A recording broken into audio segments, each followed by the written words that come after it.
Alrighty, so welcome everybody to Project and Portfolio 2. Definitely, every class that you accomplish at Full Sail is a big deal. So making it to this point is a good step, and we're starting to begin your project for your associate's part of the degree. Go ahead and turn the music off. So we're starting the pre-production process of what's going to be a 3-month-long project. All right, so first things I'll just cover, I already mentioned this a little bit about food, food and eating in the classroom. Really what we're doing in this time, when you're coming to class for these 8 hours a day, we're simulating a professional work environment, right? So for the next 3 months, you're going to be working in a level design studio, designing your own level within the vision that's been given to you, right? So the first step as a designer, especially when you get out into the industry, is accepting the fact that you're going to be working on other people's ideas, right? You're not going to be able to just make the game you want to make right out of school. Maybe you can, form your own studio, but you have to have that realization that you're going to be working on other people's ideas, and that's okay, right? You still have this creative space and this design space to do what you want within it. And that's what we're doing with Scraps. If anyone that's already taken a look at the creative vision, it's very vague in a lot of ways. We leave it open to your interpretation, your creativity, and your imagination to fill in the blanks. So this first month is all about the pre-production. So within this professional environment, these are just some of my personal pet peeves. I know plenty of game studios, you can curse like a sailor and it doesn't matter. I'm just trying to maintain a more professional atmosphere. I definitely curse here and there, but for the most part, I try and keep it clean. So I'm not going to knock you for it, but these are just some of my standards I try and look up to. One thing I am going to definitely hit you for if I see you doing it is sleeping and playing games. So if you just spend this time, on your phone playing games, or even watching Twitch, watching someone else play games, or just sleeping in class, you're just wasting this time you have. And I can tell you from my own experience, because I also graduated from Full Sail myself, and I can tell you a little bit about myself later on. But if you use the time that we've given you from 5 to 1 a.m. or 5 to 12:30 to work on these assignments, your workload outside of class isn't going to be as excessive as some other courses might be. A lot of this stuff is a lot to cover and a lot to take in at first. It's a lot of new concepts and new material. But if you use this time wisely, you should be able to get through the course very efficiently. So just contact methods real quick. So FSO message and email are my two preferred. So sending me a direct message on FSO is much better than leaving me like a comment in an actual assignment. I can reply to those, but just the odds of me seeing them are just a little lower. So the best form is just direct FSO message or an email. And then you can also add me on Skype if you want to talk to me there.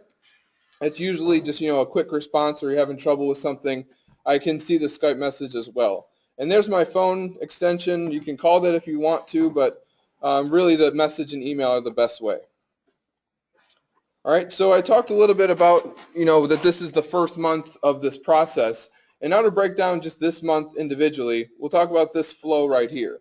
All right, so the first assignment you're going to be doing, at least on the creative side of things, is you're going to be just coming up with your ideas that will fit with Scraps, right? Fit within the creative vision.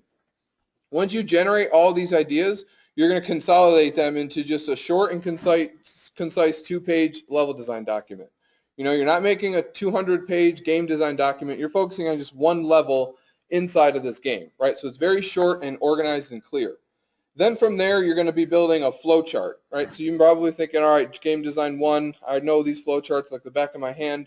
This one's going to be a little different. This is more about how the level itself flows from one area to the next, and where players learn mechanics, practice mechanics, and then master them later on. So we'll go over a lot more of that in detail. But then once you have this flow chart of this organization of all these interactions, you're going to be building the map itself. Right, so the map is just a layout and the visualization of where all these things are located in the world and how you're actually going to be building it in Unity. So by the end of this, you're going to be taking this map you make, and this is your portfolio piece for the course, and you're going to be taking that with you into level design.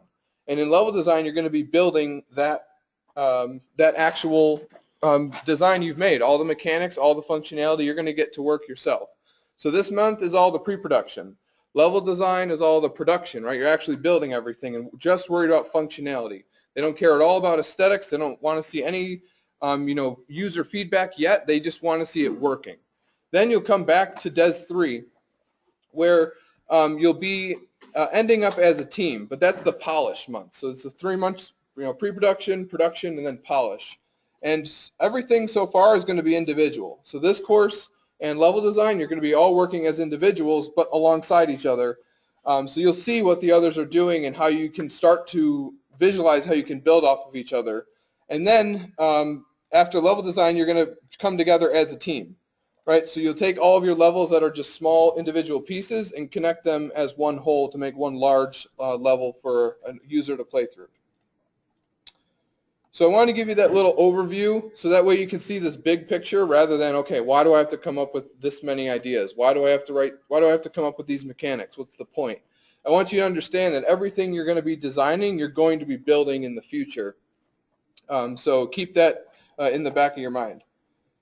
All right, and then the last thing that we'll talk about, this is just about the class in general, is the 2 tracks that are running alongside themselves. All right, we have the technical track, which is everything doing with Perforce and Unity and how the 2 work with each other.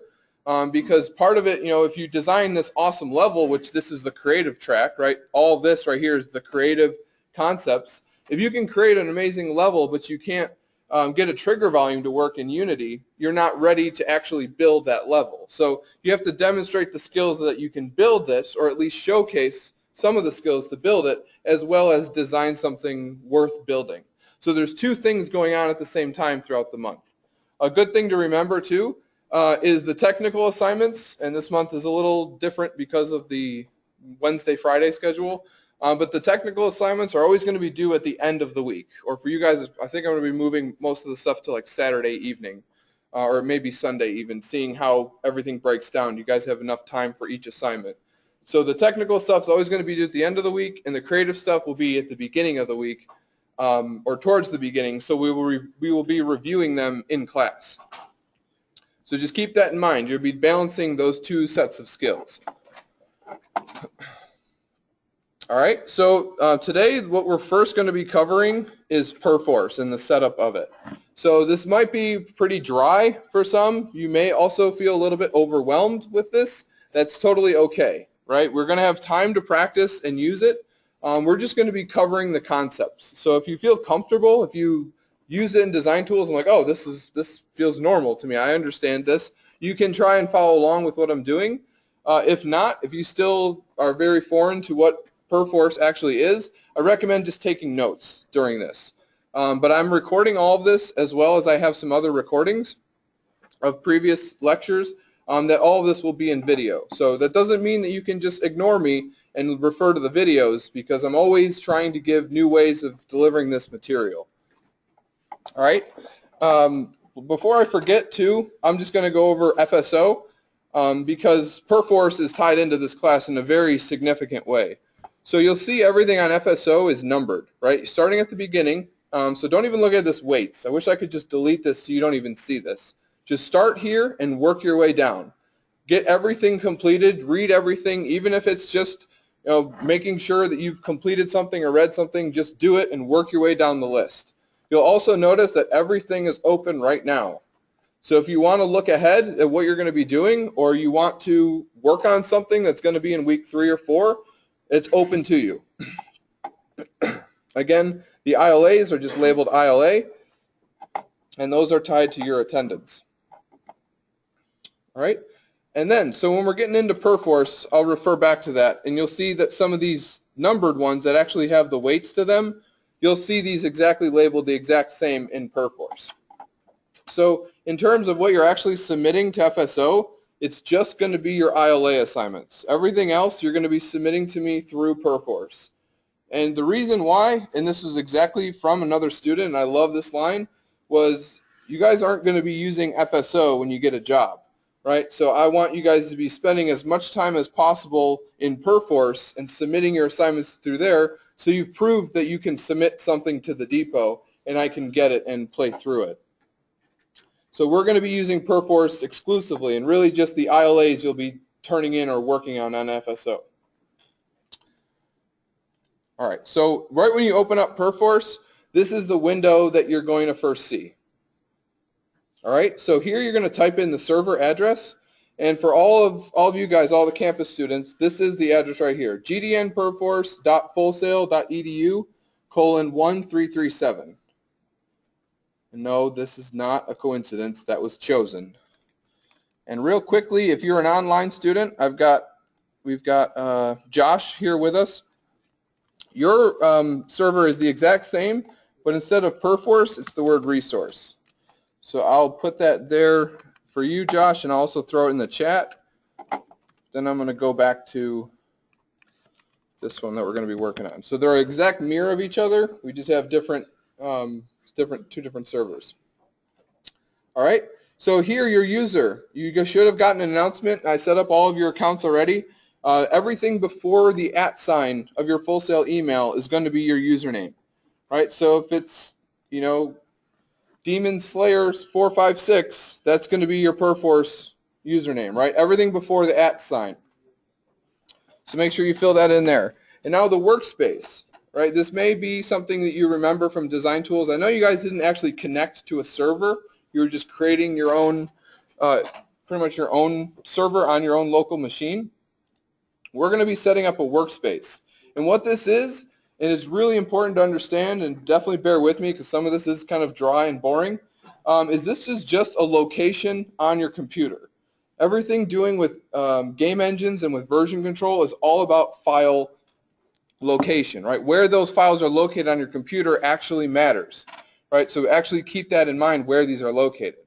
So what you'll go ahead and do is just hit New, and this window is going to come up, right? So here we say workspace name and workspace root. Right? The name is very straightforward. It's going to be what the name of the folder is called. All you're doing here is creating a folder. And the root, again, this is your file location. If anyone didn't know what this is called, this is a file path. Right? You see the backslashes? These represent different folders that are inside of each other.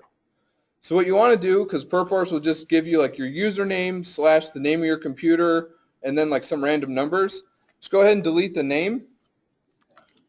And just put in something that you would like to call this.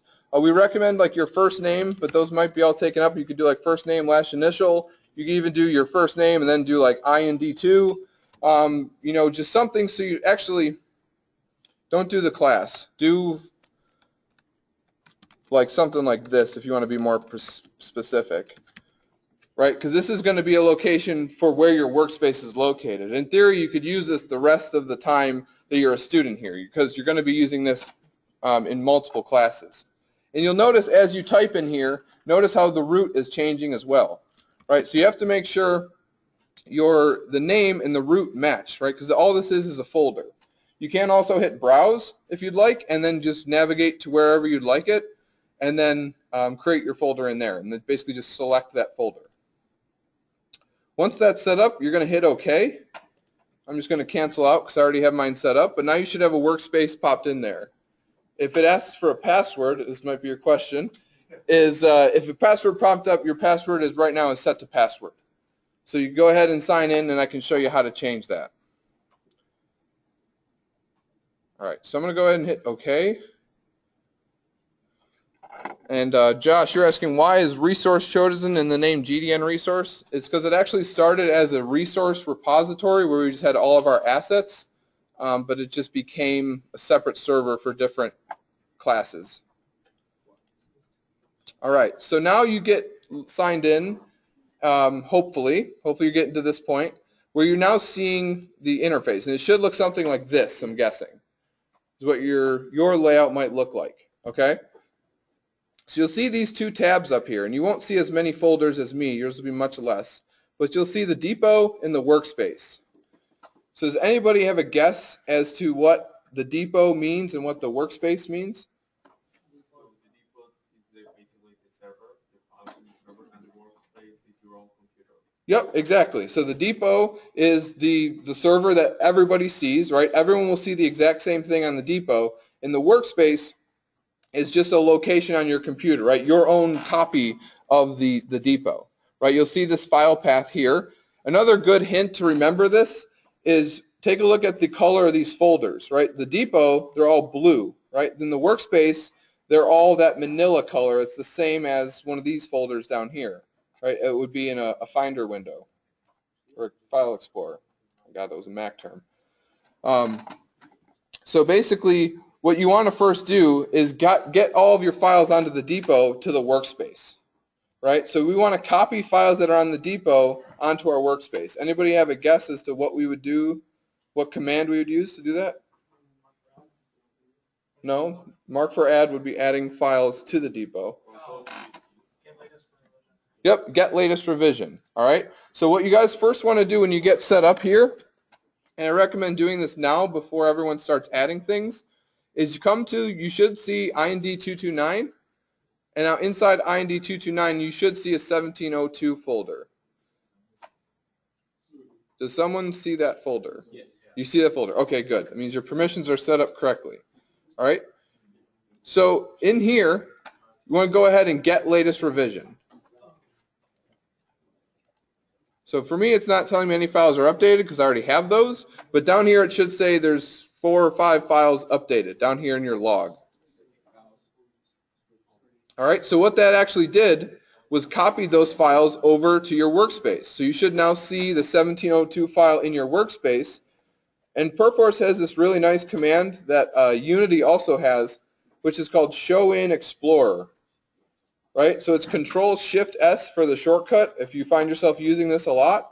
But you can access this down here, and all this does is pop up a file explorer, and now we have that folder, right? So I can just navigate through this like normal, like I'm just working on files on my computer, right? So you see that these are the same location, right? See, this is C, users, A. O'Connor, Perforce, FS Perforce. Here it's users, A. O'Connor, Perforce, FS Perforce, IND 229, et cetera, et cetera. So they match. It's the same location. All right. How's everybody doing? Should I give a second to catch up?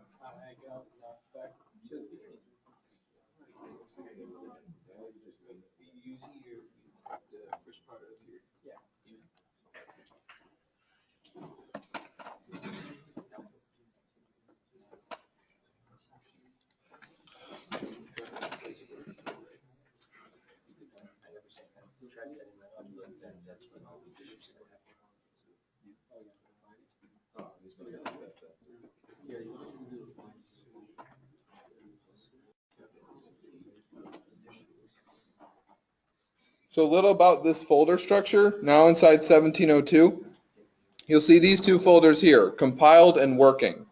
All right, so while I'm going over this, I'm going to cover some Perforce basics and how to use it, as well as I'm also going to be talking about the class itself and how you're going to be using Perforce with this course. All right, so keep those 2 things in mind. So we have these 2 folders, compiled and working.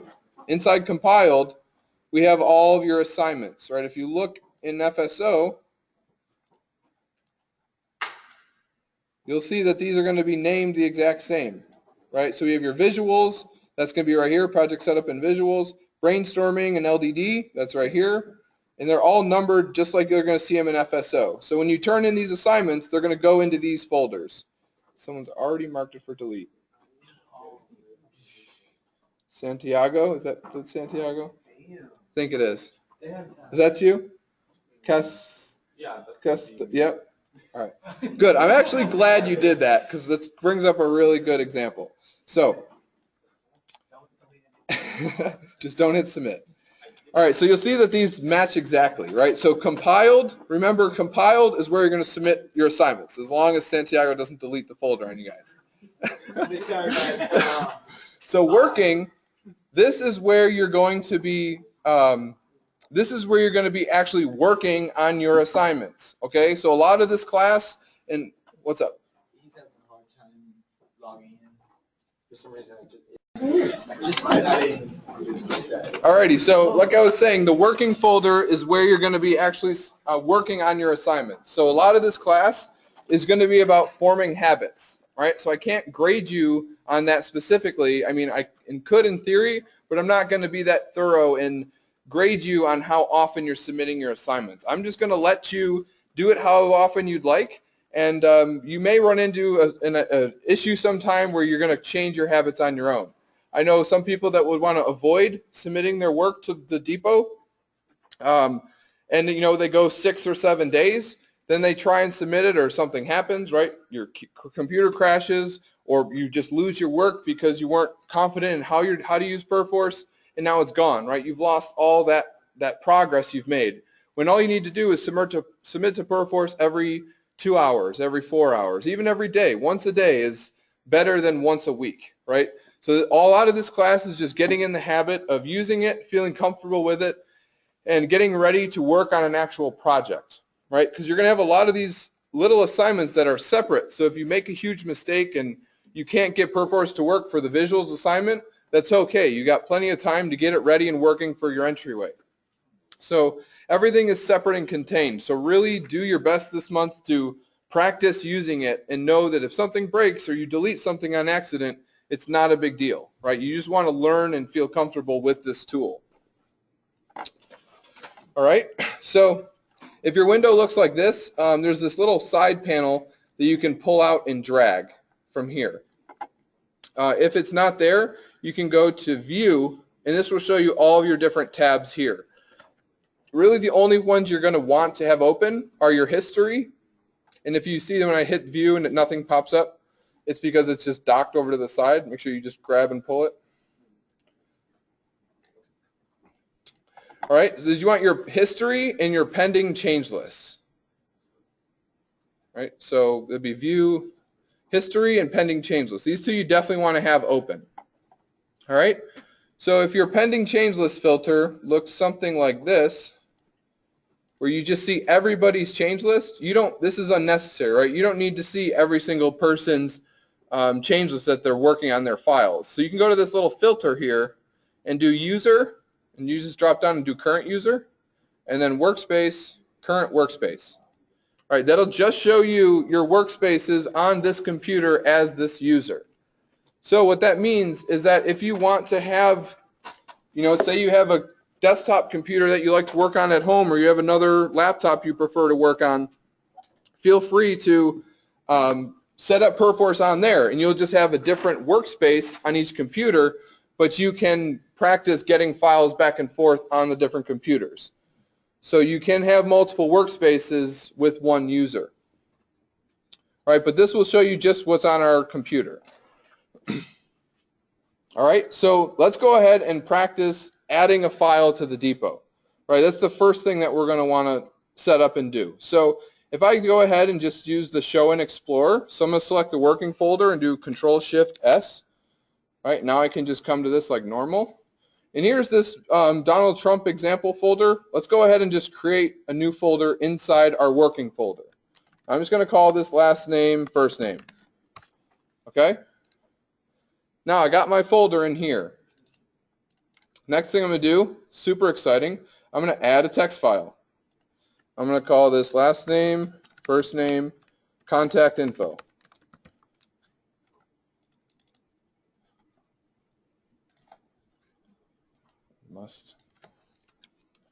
All right, now I'm just going to go ahead and open it. All right, so in here, let's go ahead and just add my email address. And feel free to do this if you'd like. I mean, you can add your own contacts in case you guys want to get a hold of each other. It's just another way to have a list of each other's contacts. And I'm going to do my Skype as well. All right, now I'm just going to save the document, Control-S, and then close it. All right, so I created a folder and I created a text document. So now I come back to the depot. I can use this refresh all day and see I don't see that yet, right? Because I'm looking at the depot or the server that's shared by everybody. But if I come over to the workspace, you'll see that folder is now in there, and there's that text document I added. Okay? So what's really nice about Perforce, and you're probably wondering, like, how did you know right away someone marked that file for delete? It was the icon. That's how I knew something was up with that file.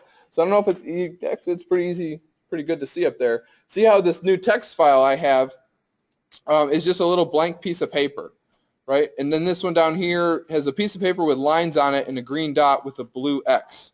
All of those colors are actually significant.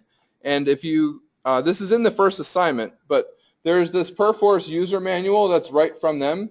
You don't need to read about all of this, not necessary, but if you just look for about P4V icons, this will basically explain what every single icon means in case you see some weird ones. So look at this document. You will probably see some of these icons again or refer to them in the test. So definitely get familiar with them. If you want to take a look at this as another way to understand it, this does break down very, very simply just the basic understanding of Perforce. So another really good resource.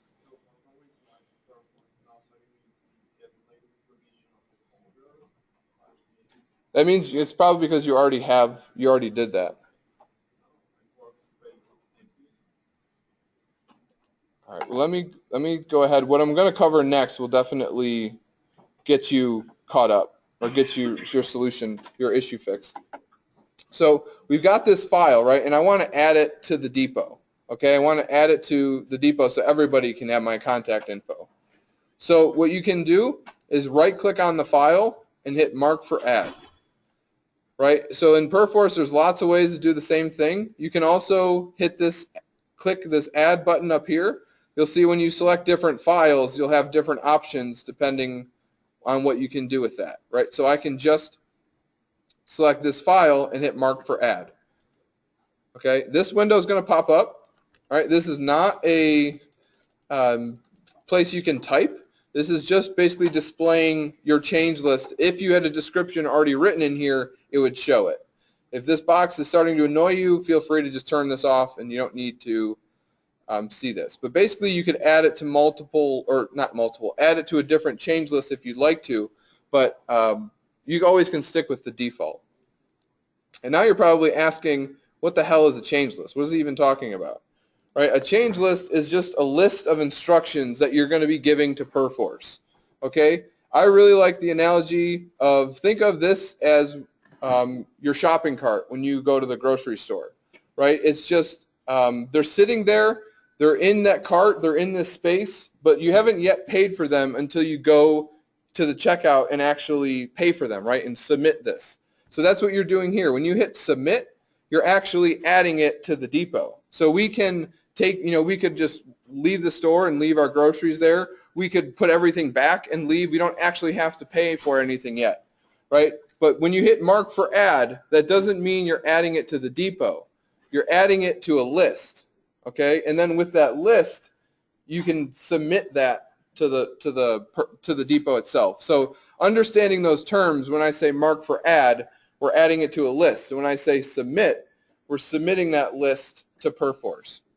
So right now it's very simple. We just have one file in our change list, and now you'll see that icon went to a piece of paper with a red plus. Right? That means that it's being marked for add by me.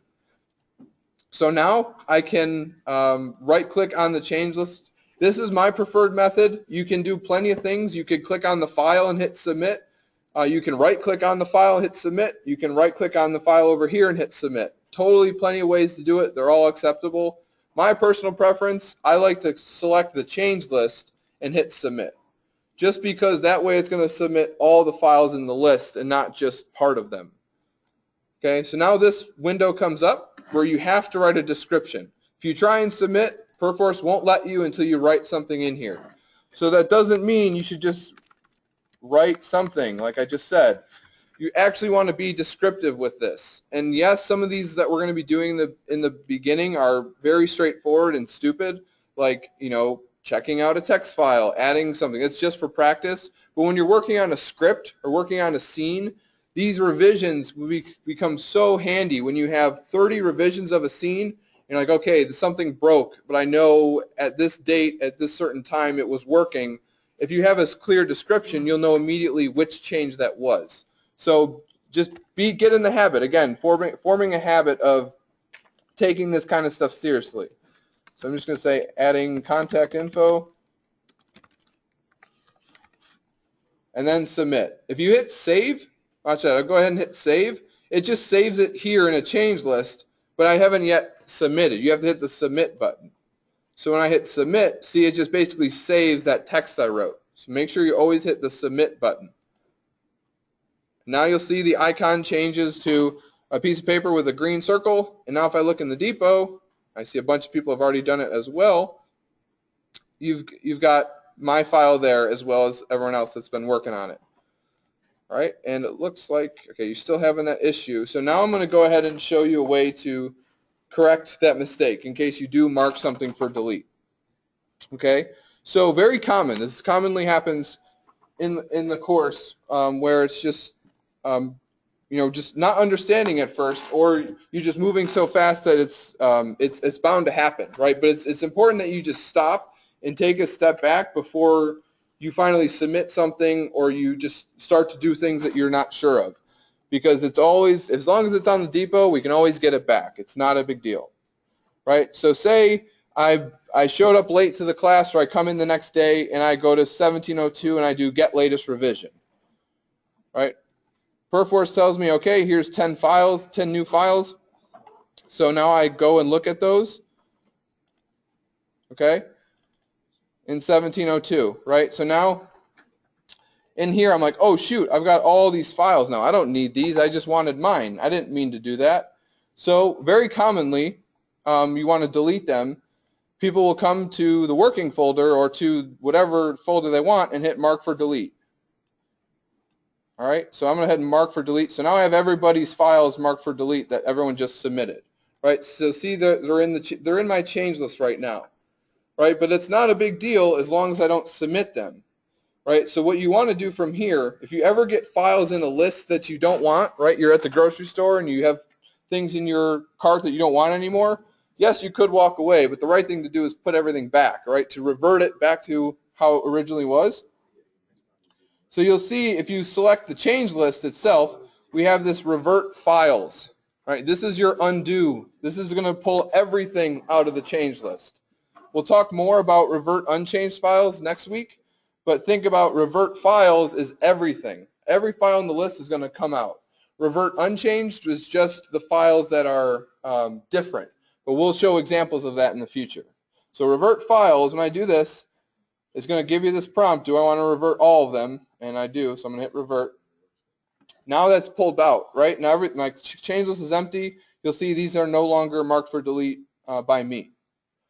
So if you ever do get files on your computer that you don't want, right, I'm just going to do Control-Shift-S. You can just come here to your computer and delete them. So I don't want any of these. I just want me. And sure, let's keep the Donald Trump example. Why not? So now, right, I just deleted them from my computer. But now if I come back to the depot, if I refresh on my workspace, I just see those files, right? It's just a mirror of my computer. And then on the depot, everything is still here. So you can always just go to your computer and delete the files. Don't actually mark them for delete from the depot. Okay? So next step in our slight little review, this should mostly be a review from design tools, but now we're actually submitting to a depot, is I want to change this file, right? I'm going to add my extension here that you guys should never call.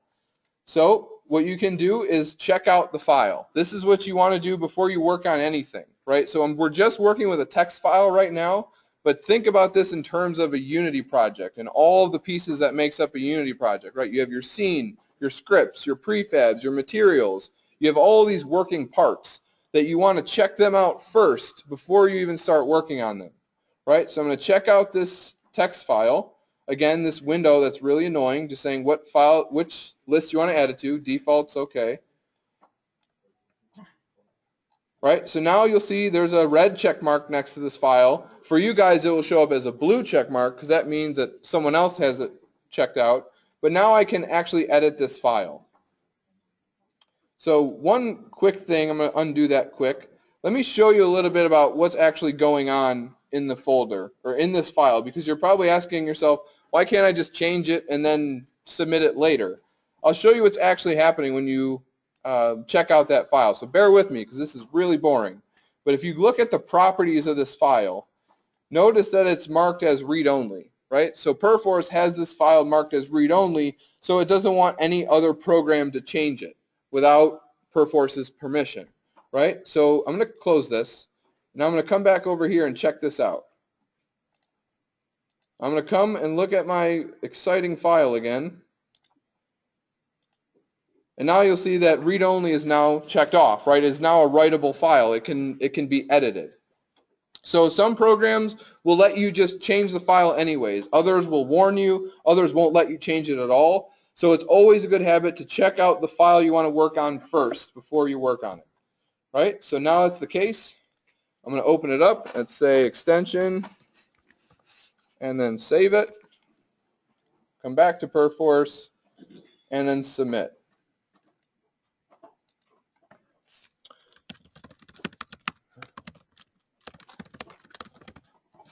All right, so you'll see before that file was at 1 of 1, and now you'll see it's version 2 of 2, right? So this basically means that we have that revision that we want to go back to, right? So in the history, here's you'll see those different revisions in the text that I have signified what happened in that revision itself, okay?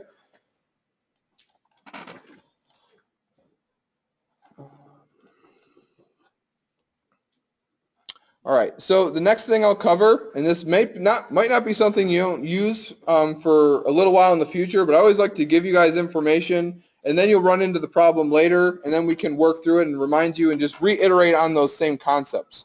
So now you'll see, right, I got all those files. Remember, I got latest revision from everybody's folder. I tried to mark it from delete from the depot. That didn't work, so I reverted. And then after that, I just deleted them from my computer, right? So right now, I only have mine and Donald Trump's example. And if I go ahead and do get latest revision on the working folder, well, people have worked on it since. But you'll notice, so let's take a look. There should be some, yes. You see how there's way more on the depot? Like, for example, I don't have Kurt's or like Casey Howard's. So there's some that I'm missing, right? So if I do get latest revision over and over again, it's eventually will tell me no files updated, but you'll see that everything isn't matching, right? I'm missing some files. If I look, so say for example, I look at Kurt's, well, looking at this, see how it says 1 of 1, that means that I have the most recent revision. So if I hover over that, it says latest revision of file. Perforce thinks I have that file. No matter how many times I do get latest, it'll never give it to me. So what you want to do is use this get revision option. And this is very powerful, and you can use it for a lot of other things than what I'm just explaining in this example. But if you hit this get revision, and the good thing to remember is anytime you see the 3 dots at the end, that's representing there's options to that. It's very common in a lot of programs. So when I click on this, it's going to open up this little options window, right? So this is super powerful because if you do specify a revision using, you can do a lot of different things. So you could do a revision number. So say you want to get 1 of 3 or 1 of 5. You could do it by a change list number, a certain submission you made. One of my favorites is to do it by date and time. This has saved me so many times on so many projects I've worked on where it's just, I know it was working at 6 o'clock on Saturday the 15th. So I'm like, okay, I said it's at 6 o'clock on that date, and you get the revision to however those files were at that point in time. So I really like that option. But for now, we're just going to be doing get latest revision, and this is the option we want down here, force operation. So when you check this, it's going to say replace the files even if I have the revision specified. So this is a really good way to test your own work. You can submit something to the depot and do a get revision and force it, and it's going to pull whatever's on the depot onto your computer. It's going to overwrite all those files fresh. So you'll see when I do this, it's now going to tell me 17 files updated. And now the depot should be an exact mirror to the workspace. See that? Everything's the same now. So get revision is a really good way to get all the files when get latest revision isn't grabbing them for you. All right. So a little bit more about the course, and then I'll give you guys a short little break before we get into the Unity stuff. Is you'll also see, so you have your compiled and working. Remember, compiled is where you submit your assignments. Working is where you're going to have your Unity project. I&D content, this is all of the materials for the course. After the first week, all the assignments are in here, all the examples, all the resources you need will be on Perforce, right? So I&D content, you'll see this referred to in many assignments. And then down here we have the scraps assets. Okay, you should have access to this. Everyone see this folder? Okay, so inside here we've got two major components. So we have the project template. This is a Unity project ready to go, right? So very commonly when you work in the industry, you work on other projects, they're going to have a template or a project that they're working on that you're going to add to. It's not like you're creating a new project all by yourself and then merging it later. You're working in that project. So we've given you a project that you're going to be setting up, which is I'm about to go over right now.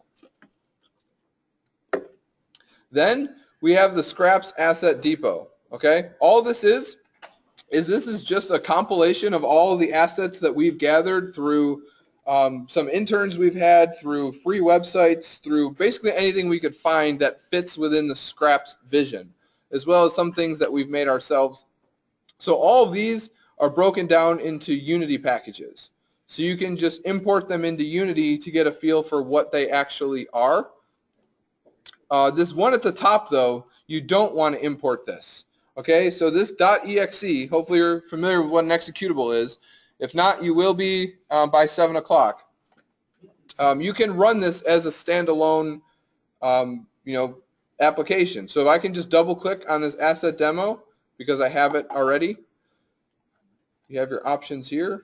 Let me see if it shows up.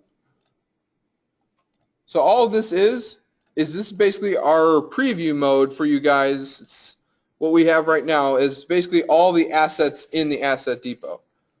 So you can basically come in here and you can use G to use ghost mode and fly around to just get a look at all the different assets before you actually import them. Because very often people will just be like, assets, import all, go. And then end up only using like 2 or 3 of them. So at least look at them and be like, oh, I want barbed wire, or I want chain link fence for my level. So I get that, right? You get the specific things rather than everything, right? So this is a way to preview all the assets before you take all the time to import them, because it is about 3.5 gigs of assets. So if you try and do get latest right now on that, I'm sure you won't have much luck. You can try it, but we're definitely going to need for tonight the project template. You don't need this right now. It's not super urgent, but we will need the project template. So make sure you go to that and do get latest revision. All right. So now that you have the project template on your workspace, let's go ahead and show it in Explorer.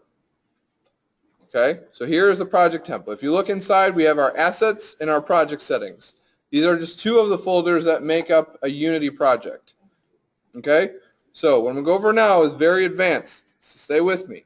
I'm going to take the project template. I'm going to copy it. Control-C. Don't cut it. Don't try and drag it into another place. Just copy it. Okay? Now I'm going to navigate back to that folder I just made. So IND 229, 1702, section 0, working, there's me. If that's too much, if you can't remember or don't know where it was located, remember you can always come back here and just do show in Explorer. That's totally fine. Okay? So now, inside my folder I made, that O'Connor Andrew folder, inside the working folder, I'm just going to paste. All right, so now I have my own version of the project template. You're not going to be working out of this one down here because you don't have access to change this one. You just have read access to get these files. You couldn't change this even if you tried. You have to put your own version of it in your folder. Then, once it's in here, take the half a second, or I guess 2 or 3 seconds it takes to rename this. Don't just have it named project template. You're going to get yourself confused. So I'm just going to name mine with a month because I'm, repeating this. But you could do, I'm going to do like last name, first name, project. Really label it so you know this folder is the project. This is the Unity project. Right? Inside there is assets and project settings. So you can open this in Unity. That's totally fine. I recommend before you even do so, add your files to the depot. Okay, so here's my assets and project settings, right? Those 2 folders. I'm going to add them to my change list. So another way to do this, you can, lots of ways in Perforce to do things. You can click and drag onto the change list you want. You can't do it to this window. It won't do anything. You have to drag it to the list you want itself. Right? So now it's going to have all these files now that I'm marking for add. I'm submitting my project to the depot. Okay? So now I'm going to go ahead and hit submit. I'm going to say adding. So this project that we just set up, this is what you're going to be working in all month. So you don't need to create a new project for every assignment. You don't need to create a new scene. Everything is provided in here for you that you can, poke around in, try and break, try and, modify, do your best as a designer to, dig around and see what we're doing and get a feel for the controls as well as our character and the game we're going to be working on. So that went really quick. That surprised me. Sometimes on the first day it can be a little bit slow if everyone's trying to do that. But now we have my project here in Perforce. So one little helpful tip I'll give you, and then I'm going to open this and let you guys take a short break and let anyone get caught up, is if you look in Explorer,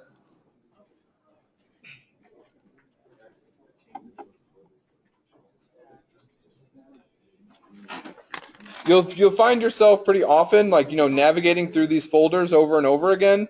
So what I recommend doing, you'll see I have mine over here. These are my workspaces I have pinned, but I would definitely recommend even taking like the section 0 folder. Yeah, probably section 0 would be a good thing for you guys to just go ahead and put it in your quick access so you can quickly get to your stuff or quickly get to the compiled folder easily. So just a little piece of advice because you'll end up just cycling through folders over and over again. So I'm just going to go ahead and open the project. So one way I like to do it is come right to Perforce, go to your scenes folder, and you can double click right on a scene right in Perforce. So by doing this, by clicking on the hub right here, double clicking, I know that this project is loading. If you want to just go through Unity manually and then open other and find this folder and select this folder, that will also work. But now my project is loading, and while that's going on, I'll give you guys a short break. So go ahead and take 15 minutes, come back at 6:18, and then we'll keep going with a little bit more of how the project works with Unity or with Perforce. And if anyone has any questions in the meantime.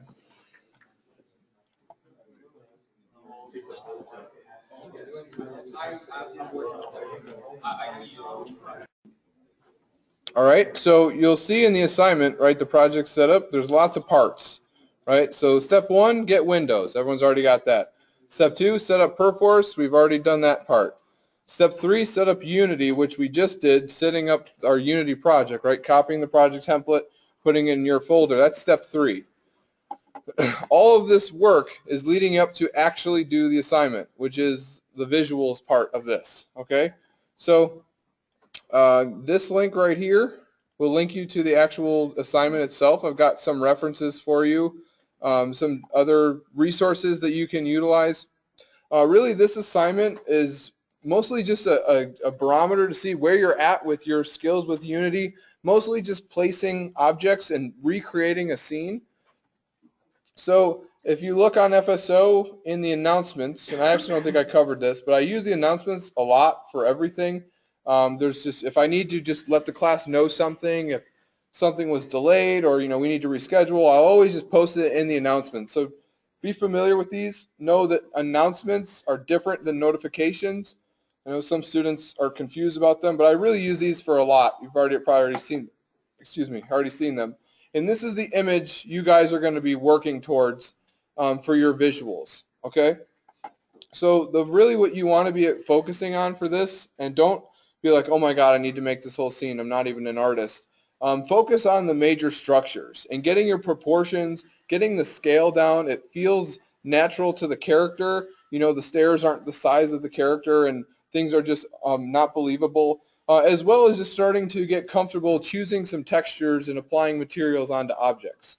And then, a little bit of lighting here and there if you have time for it. Because really the major portion of the grade is just the objects themselves and the structures. And I have a few examples here of what other students have done. So keep in mind what we're going to cover now is making an executable. You guys are going to be actually submitting an executable for this assignment, but it used to be just an image. So here's one example of a student did of this same image. You'll see that the graffiti isn't identical. There's some lighting that isn't the exact same, but his overall structures and proportions are very, very close. That's what I'm looking for, and that's what you should be focusing on, is being able to look at a reference image, break down all of the pieces and how you would actually build this in Unity and recreate it as best as possible. And here is another example of the same image. So, obviously we could sit here and rip this apart or find little things of, oh, this is different than this is different than that. That's okay. I'm just looking at the overall, can you recreate something with the tools that you've been provided? All right, so that's the level of quality you want to be shooting for, or above that, right? This is where you want to be at the minimum. Really try and push for something like that. So a little bit what we're going to go over is how to use some of the tools we've given to you in the rest of the time today, as well as how to make some changes to some files in Unity, because now Perforce is something we want to be conscious of. So you may have already noticed before we actually get into Unity that these files, every single file in Unity has this .meta associated with it, right? They just exist. Everything has a .meta file. Even folders have a .meta. So what's important to understand with these files is that these meta files hold the dependencies of those certain assets that are in your project. The best example I can give you is a prefab. Ever know what a prefab is in Unity? Right? It's a container that holds other pieces, right? You could have an audio source, you could have a script, you can have a mesh. All of those pieces are referenced in your project somewhere. So if you move them or delete them, the prefab will break, right? That prefab itself will be broken. You'll have to put it all back together. So the meta file of the prefab itself holds where all those dependencies are located in your project. So it actually points to those certain audio sources or those meshes or those materials, the textures. It's pointing to all of those things. So it's important that you be checking these out as well as the object you're changing. Another thing you'll notice, if I look at my project in Explorer now, you'll see these other folders that have now been created, this library and temp file. But they weren't there before, right? These are part of Unity's project structure, right? Your assets, these hold all of the game assets themselves, all of the pieces you need to actually make the game or put the game together. Project settings, you can just read over some of these and know that these are basically the different settings for different assets in your project, right? Like global settings, lighting settings, your input, all of these different settings for the project itself to run. The library and temp folder, these are basically just something you need to be conscious of, but you don't actually need to know what they do. Because honestly, I don't know what all of these files do, but what's important to understand is that these files cannot be on Perforce, okay? That's why if you look on the depot, you should only ever have your assets and project settings. All right, and now if you think back to what's actually happening when files are on the depot, if you have something on the depot, it's marked as read-only, okay? So Unity is constantly changing these library files. When you save, when you make edits to things, these library files are being updated, okay? So if they're on the depot and Unity tries to change them, Perforce is like, no, those files are read-only. So Unity is like, well, what do I do? I'm not sure, and then it will just crash, right? Or it will just quit on you, right? Your project will just shut down. That's because your library file is on the depot, right? So you only ever want to have your assets and project settings. Totally fine to have it on your computer. You'll see as soon as you load the project, it's going to be there. Or if I close Unity, delete this library folder and reopen it, it's just going to rebuild itself. So you're always safe to delete your library folder and rebuild. Sometimes that's some solutions to some weird problems. So you don't need to know what these folders do. Just know that these cannot be on the depot. Only assets and project settings. All right, so enough about that. Let's get into the actual project itself. So if you've loaded up the hub scene, we've used this little hub as a demonstration of everything our player can and cannot do, right? And what you're going to be designing around, okay? So we've got this little third-person character. He has this grab null system, so you can pick up certain physics objects and throw them with right-click. You can press shift to go over the shoulder, and we have a README all about the character itself, but feel free to explore this little scene here. You'll see we have an example inventory item. I also tell, if you ever need to free your mouse, it's double tap tilde, or just single tap tilde. It's right below escape. So you'll see we have this inventory system that we have functioning as a demonstration of, as well as this objective system. So you can go through this little level we have here. I'm going to take this way, it's my favorite. And you can just look for these pieces and try and complete this objective. Right? You'll also pay attention to all the geometry in the level. These are using the level blocking meshes, which I'm about to cover. So you'll see the collectibles work, and when you find all four, that objective will turn green. So we have a lot of demonstrations in here of what our project has for you and what you can utilize in your design. So take a little bit of time to explore with this and see what you can build in the future. And just get a feel for the controls, right? It's important to understand what our platforming is like, how the grab null actually moves. So when you come up with your ideas, you've already pre-planned them a little bit in your head and not just free-flowing anything out there. Okay, so we have our hub scene here, and in our hub scene there's some pieces that you're going to be changing throughout the month, but for the most part this is going to be staying as is. Okay, so inside your scenes folder you're going to see a folder called IND229. This folder has all of the scenes you'll need for this specific class and these assignments. There's really these four. We have the entryway, the rigid bodies, the visuals, and the wind turbine. Those four scenes. That's what you're going to be working on this month. All right. Also, I should definitely mention, if anyone's run into a problem already, you need to be running Unity 5.5.0. I think I mentioned that in the instructions. You can try the newer version. I hope it works just fine. But if you were on like 5.4.3, that will not run with the project. So make sure you're on at least 5.5.0.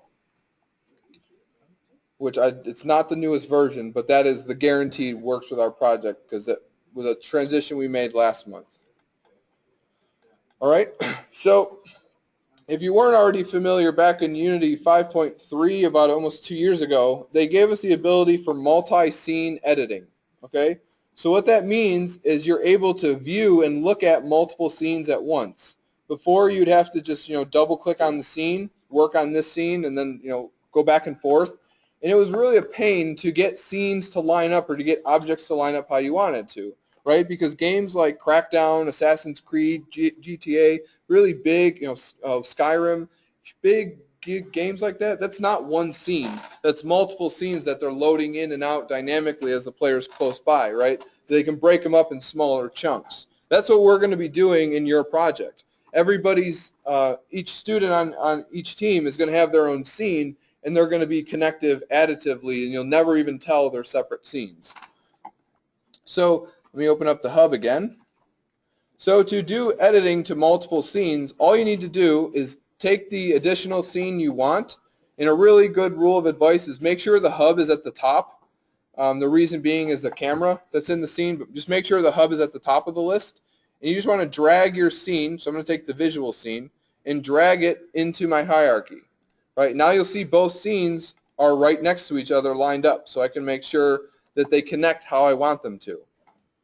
All right, so you'll notice now that these scenes are in here, one is bold and one isn't. Okay, so basically that is referring to your active scene. So if I go ahead and create a game object, that object is going to be put in whatever scene is my active one, so that you'll see that cube was put into the hub. So before you start working, make sure you come to this scene you want and set this as your active. Okay? And another thing you want to do before you even start modifying any of this is come to Perforce, find that scene, right? I'm going to be working on my visuals scene, so I'm going to check out that and the meta file. Right? You see those are checked out, and now it's in my change list. and we're done, right? That was like 15 seconds in Perforce, and we're back in Unity. I promise, it's not that scary. It is at first, it is, but it gets better, trust me. So now that our visual scene is the active one, I'm going to just go over a little bit of the level blocking meshes that you may have gotten a sneak peek. You may have seen them in IND1, but now we're really going to be utilizing them, and these are yours to do whatever you'd like with. So you should have in this top drop-down menu this additional level blocking meshes. No, this isn't something that is new to Unity. This is something that one of our instructors wrote. So if you ever want to include this in another project, here's that Show and Explore feature. You can just copy this folder and paste it in any other Unity project, and you can have this tool in any project you want. So if you want to work on something and ship it, you can use these tools to do so. These are now yours to keep. All right, so if you hit this little drop-down menu here, you'll see we have some objects we can create. So I'm just going to create a cube to start, and then I'm going to create a Unity primitive so I can talk about some of the benefits of using one over the other or the differences. All right, so you'll see right away the level blocking mesh comes in with this grid material on it. So it's just called utility grid in the project. I'm going to go ahead and assign it to this one. So they look about the same right now, right? They look like they're the same object. You couldn't tell one apart from the other. Let's take a look at this Unity primitive. And I'm going to go ahead and open up my snap settings. So that's edit snap settings. This little window here, and those numbers are all wrong. I think it's 1, 1, 1. So I highly recommend using snapping with Unity. It's just your quality of work is going to go up, 3 times, 4 times just by snapping your objects together. So you can do so by holding down Control, and now whatever these values are, see how it's set to 1? It's going to snap on 1 unit increments. If it gets all off, like see this is all decimal places and ugly, and really this is going to come down to when you need to add these numbers or subtract or get this value or this position, you don't want to be working with long numbers like this, right? It's much easier if you have nice solid whole numbers. So if you hit snap all axes, it's going to round them to that nearest value. So now you're back on the grid unit. And again, that's using Control. Okay, and feel free to change any of these if you want, right? The finer detail you use, the more precise you're going to be. All right, so you'll notice with these two objects here, look at where the pivot is located. Okay, so this object, the Unity primitives, all of the Unity primitives, they pivot from the center. Okay, so there's this button up here that's pivot and center. So what this will toggle between is the center of the object, that's just an average of all the points, and it just goes to the middle point, the most middle point, and pivot. So the pivot is something that an artist could set up, or when you get your asset or your model from Maya and bring it into Unity, you can set where that pivot location is, right? So if you want a door on a car to hinge from where it should, you can set that location. So it will toggle between them. But you'll notice as I click this over and over again, nothing changes. That's because the pivot is the center. That's just how the Unity primitives are.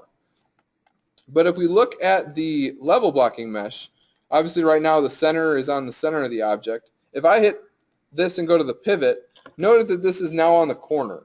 So this may not seem like a big deal, and I may make it sound like it's a bigger deal than it is, but trying to build a level with your pivots like this is just much more time consuming and much more tedious, to where if this object is moving or rotating or scaling from this object, from this corner right here, I can scale it to be as long as I'd like, and then duplicate it and very easily rotate it from this corner, right? And I can block them together, right? If I try and do that with this object, it's going to be 4 or 5 times more movements of the keyboard, right? It's not efficient, and that's why when you have objects that you get from artists, they're going to set those pivots to be on the corners or on logical spots where you're going to be building, right? Like this is much harder now, and I'm breaking my own rules by not snapping, and I need to it's much more harder than just having things locate on the corner.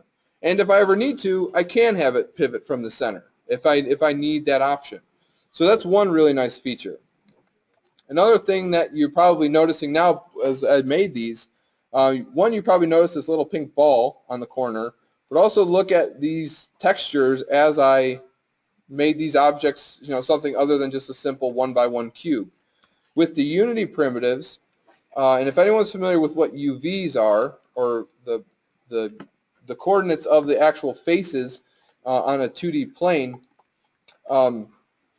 you'll see that these are just going to be stretching. So it's taking this texture that's just a square texture and it's just conforming it to that object no matter what. Okay? No matter how big or small, it's just going to be that same size on that object. But with the Unity, with the level blocking meshes, we're maintaining those UVs and keeping them intact, so we can basically repeat a texture, right? We can have a brick wall and it's not going to look all skewed and distorted. Another issue with the Unity primitives is if you do want to correct a mistake like this, you can come into the material and adjust the tiling, right? So I want to have this tile 2 times. But now you'll notice it's going to be affecting everything. Now everything is going to be tiling by 2. So you'd need multiple materials for each object, and then it's just a pain. So this is why the level blocking meshes are nice. It's because you'll notice those weren't updating. Right? So this little pink ball right here, if you click and select this, and notice, look at the transform values as I move this around. So as I'm moving this, all I'm actually doing is scaling the object. But I'm able to very quickly and easily make the shape I want from that corner. So you can do the same thing by scaling, right? Same accomplishment, just a little bit faster. Okay, so all the level blocking meshes have this little pink gizmo. Notice when you click on it, you'll have these 2 widgets. That's normal. This is for moving the object. This is for basically the scale, or moving this vertex to a certain location. All right, you'll also notice, let's go ahead and say I want to make like a small little brick wall here. Okay, so you'll look, here's my game object, right? And in the inspector, we've got our transform, box collider, mesh render, all straightforward stuff. You should know what these are. Then we have this level blocking mesh script down here that you have some attributes, and the cube is the simplest version of it, to where we have texture positioning. So this is basically going to be where the texture is aligned. So if you find a texture you like and you want to move it to a certain position, this will move it in the X and the Y. Obviously with a boring checkerboard, it's nothing exciting. But then here's the tiling. So we can set the tiling of the object to be as specific as we want it to be, to control each object rather than control an entire material. So if I put 2 in the tiling, right, it's going to tile twice as much. 0.5 is going to be half the amount. So this is all going to be independent on each object. So let's go ahead and put something a little bit more exciting than just checkerboards. So a really awesome website I recommend using is textures.com. Completely free, royalty free to use. It's free to download. So how it works is you do have to create an account with just your email, just an email address, and you get 15 credits every single day. So you can come to this website, and if you take a look at, let's go to like brick, right? We have all these brick textures. We have subcategories. So let's look in modern, and there's 1,500 modern, and let's go with dirty because this is post-apocalyptic. All right, and now we have just tons and tons of textures to choose from. And when you select one, you see you can download it for free, and it costs you 1 credit. So basically you're going to get about 15 textures every single day. Well, when I was a student, I went to this website for about 4 or 5 months straight, and I ended up with their whole texture library on my computer. So you can do stuff like that and get what you need, and definitely utilize that free access. So say I like this texture, I want to see what it's going to look like. Rather than downloading and putting on the object, you have this preview option. So I definitely recommend just taking the time to click on it, and you'll notice some things about some textures, right? Like I was educated in this area to look at these types of repeating patterns and things, but you'll see how like you'll see this like stripe that's very repeated over and over again, right? That's just the texture itself wasn't tiled properly. It was done very poorly. It's very clear that this is a tile, right? It looks like that. So take the time to see what they're going to look like before you just download the first one you like. Actually make sure, all right, that one's much better, right? It's you can see a little bit here that it's repeating, but overall that's much better, right? So a little second here or there will be much better than downloading a whole bunch and then putting on your object and just like squinting at it to try and not see it, right? Like you can see some are much better quality than others. So if you find one you like, you can go ahead and just hit download. Okay, now that texture is on my computer. So what I recommend you guys doing, because again, this is all forming habits and just understanding how Unity and Perforce work with each other, is I recommend you guys create a new folder, at least for now. At least in the early stages, I'm just going to create a folder called Visuals Assignment. Or you can call this Visuals something so you know everything you're doing for this assignment is going to go in this folder, besides the scene itself. Leave this, don't move any of the assets, but I'm going to take this texture now and drop it in my Visuals assignment. Okay, there's my textures. There's my one brick texture. And now I'm going to create a material. Call this brick 01. And let's go ahead and assign this texture to the albedo channel. Then we can put this brick on an object. All right. So now you can see a little bit more of how awesome these tools are. When I go ahead and scale this bigger, notice how the texture is just going to continue to repeat. Right. Much more impressive than something that's not just the checkerboard. All right. And now to showcase the texture tiling, set this to the value you want. And really it's, you can get it, that looks good, but you're looking at it from the camera's perspective. The best thing you can do is just make a few of them and use the character as reference. Always, always, always try and do that. So I'm just going to make 1.5, 1.75, and then 0.5, or, 3 different values, and then I'm just going to walk up to it with the character and see how it feels. Or just see if the scale is something I'm looking for. Definitely turn up the directional light if it's hard to see. It's pretty tough.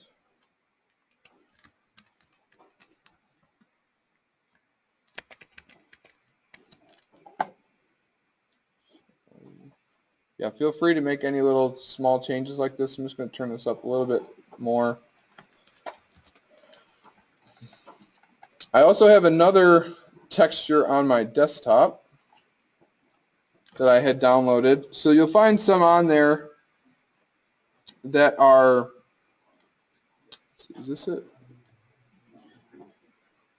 Yeah, here we go. So you'll find some on the website that looks something like this. Let me go ahead and create another material.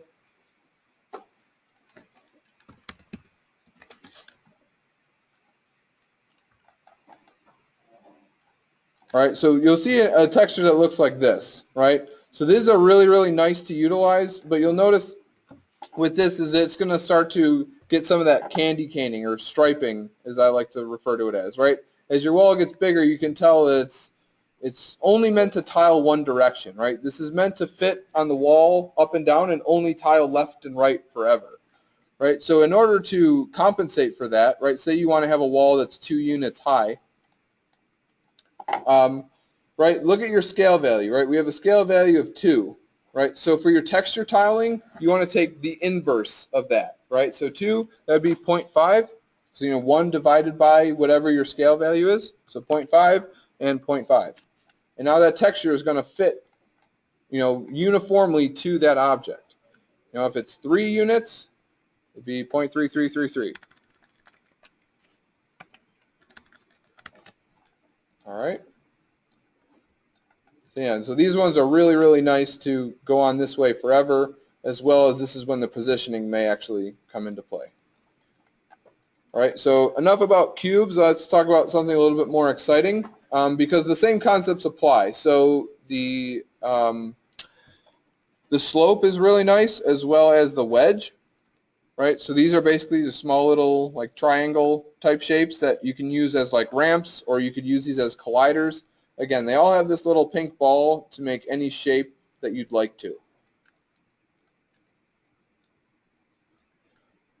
All right. And then so let me get talking about the arch. This is probably the most complex, and I guess the cylinder and the arch are very similar, but the arch has a few more different options. So pretty cool shape that you can really modify a lot. So the first thing to know about is this squared versus rounded, right? So you have some options with that.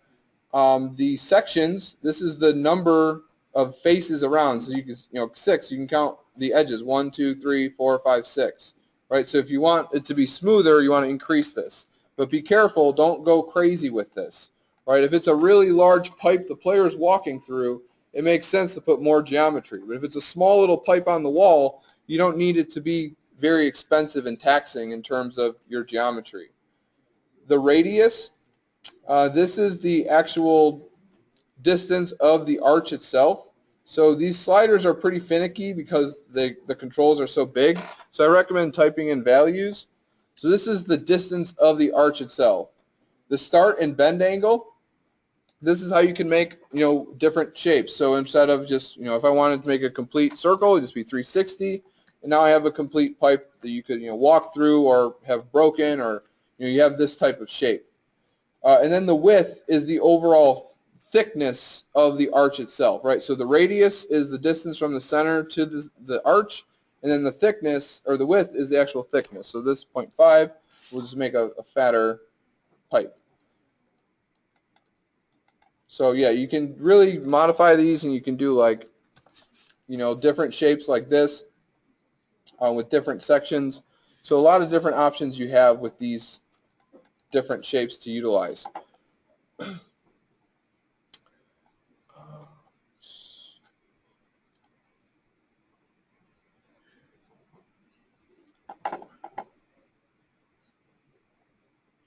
You may notice, we're talking about grouping or parenting real quick, that if you take, say for example, we have these two objects that have a different scale value, this slope and this wedge, and I make one the parent of the other,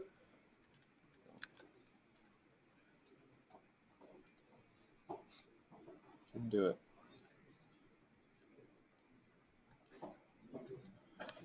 No. Never mind.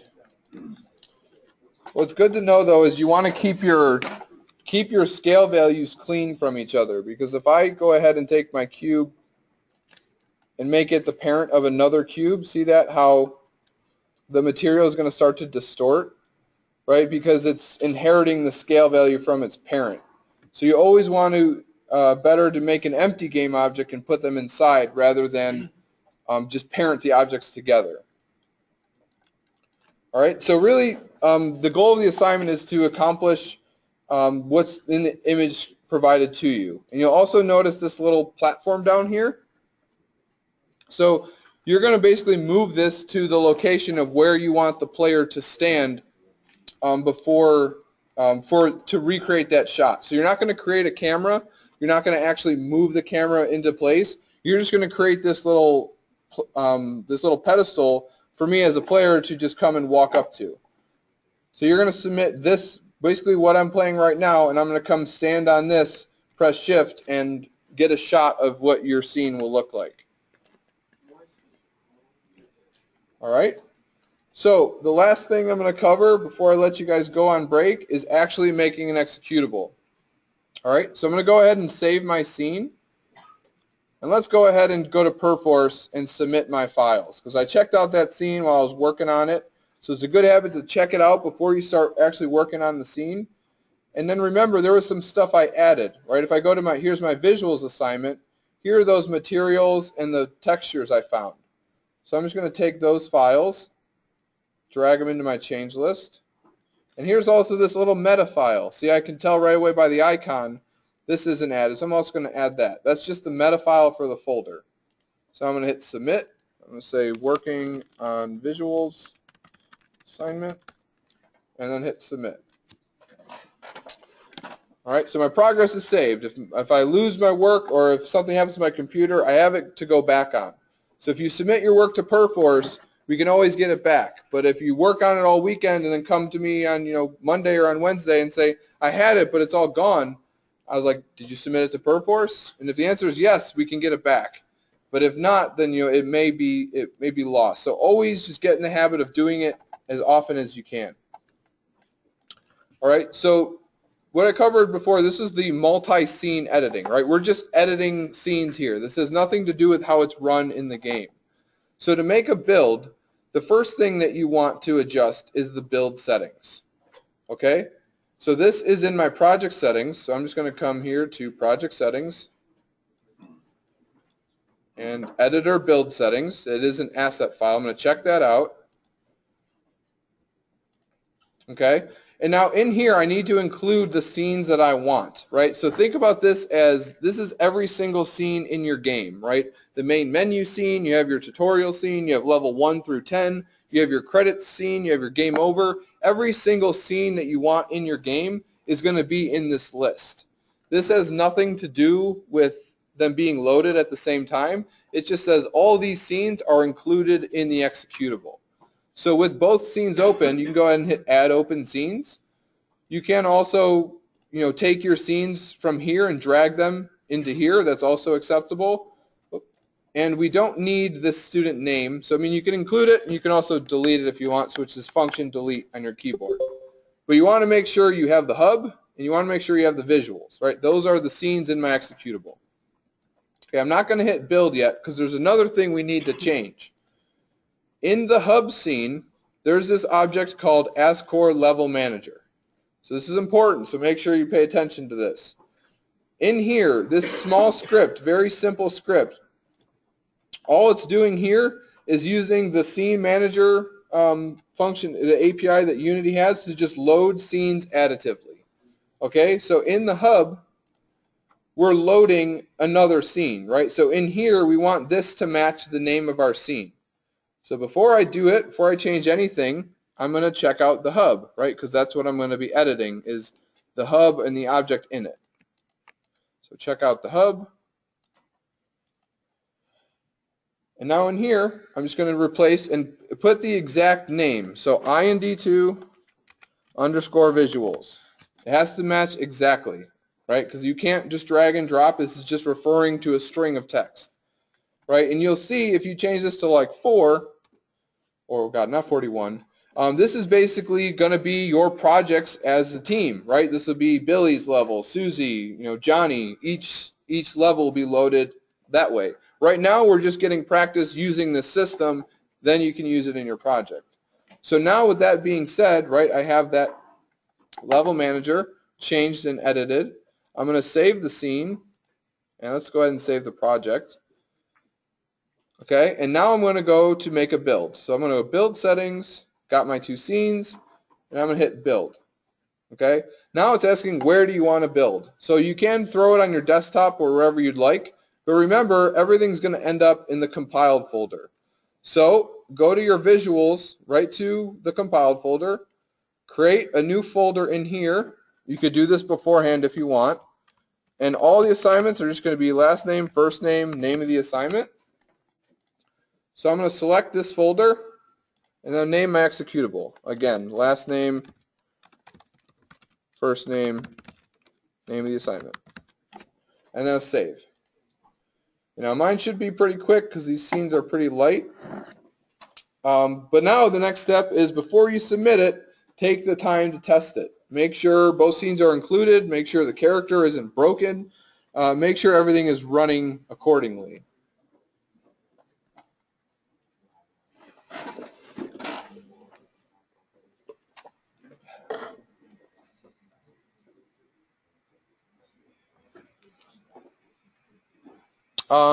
So Josh asked, do you want us to rename the student name folder with our first and last name? Not yet. If you want to, feel free.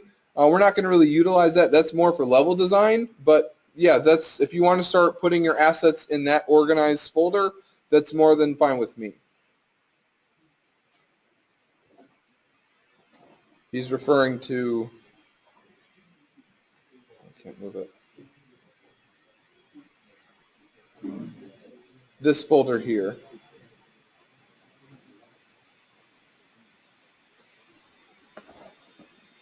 Question? Yeah, I was updating Unity right now. Okay. So you know where the character model and It's in the hub scene. So yeah, so all the characters included in the hub. well, mine's not. You may have to get the latest of the project template again and just set up the project. So now that it's right when it's completed, it pops up this folder where it's located. So here's the application. So make sure it runs. Right. So all I want to do is make sure both scenes are included. So there's the hub and there's my scene. Looks beautiful. And so, all right, now I'm ready to submit it to Perforce because I have an executable with 2 scenes. That's one thing that I'm looking for in this assignment. Can you make an executable that includes 2 scenes? And here's this data folder. So it's really important that you understand, again, just like the library, you don't need to know what all these files do, but you need to understand that without this data folder, the executable just won't run. So you need to have both of them side by side and submitted to Perforce.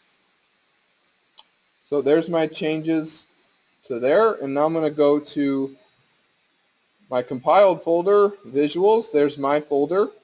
And again, the reason why I have you create a folder is so you know to submit the data folder and the executable inside there. So I'm just going to drag this here. Again, you could right-click, mark for add, same thing. And now submit. So I'm going to say submitting visuals assignment and hub changes. Right, so just get practice. Check out the file, work on it, and submit. A really good rule of thumb is how much work do you feel like losing? Me, I'm like half an hour. That's good for me.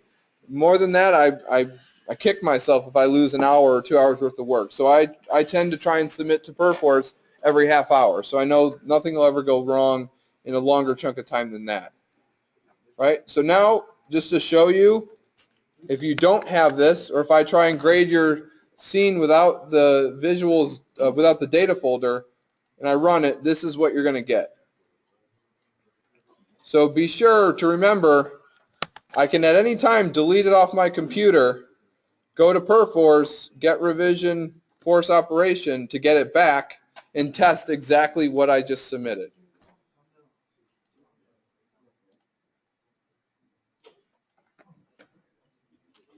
All right, so that's really the process you're going to be going through, and I'm going to give you guys more time. I think right now I have Saturday, but since we're not meeting again until Wednesday, I'll probably give you guys the whole weekend to work on this. So yeah, don't overthink it. Don't stress yourself out by the focusing on the small details. Look at the big assets. Look at the big picture in the major structures first. Focus on just building it before you put textures on anything. Just build all the objects, lay it out, run around with it as a character. And another thing I'll mention before I let you go, if you want to continue to expand this, some people ask about this a lot, where if you want to have these stairs lead up to a second floor, or you want to have this wall continue out and there's part of a broken building, right? Taking this image and expanding on it to build more of a game environment, I'm totally for that. That's what you'll be doing, right? Like this is more set for a film, right, or for just a scene. It doesn't matter what's on the outsides. But for a game, the character can move around. So if you want to build more than what you just see, I highly encourage that, but not required. All right? So go ahead and take your break for your dinner break. If you haven't already done the the creative vision assignment or the discussion, make sure you do so. Read through the creative vision document, get a feel for what Scraps is all about, and that'll be the ILA for today. All right, so come back for lab at 9 o'clock, and I take attendance for you guys at 9:15. All right. So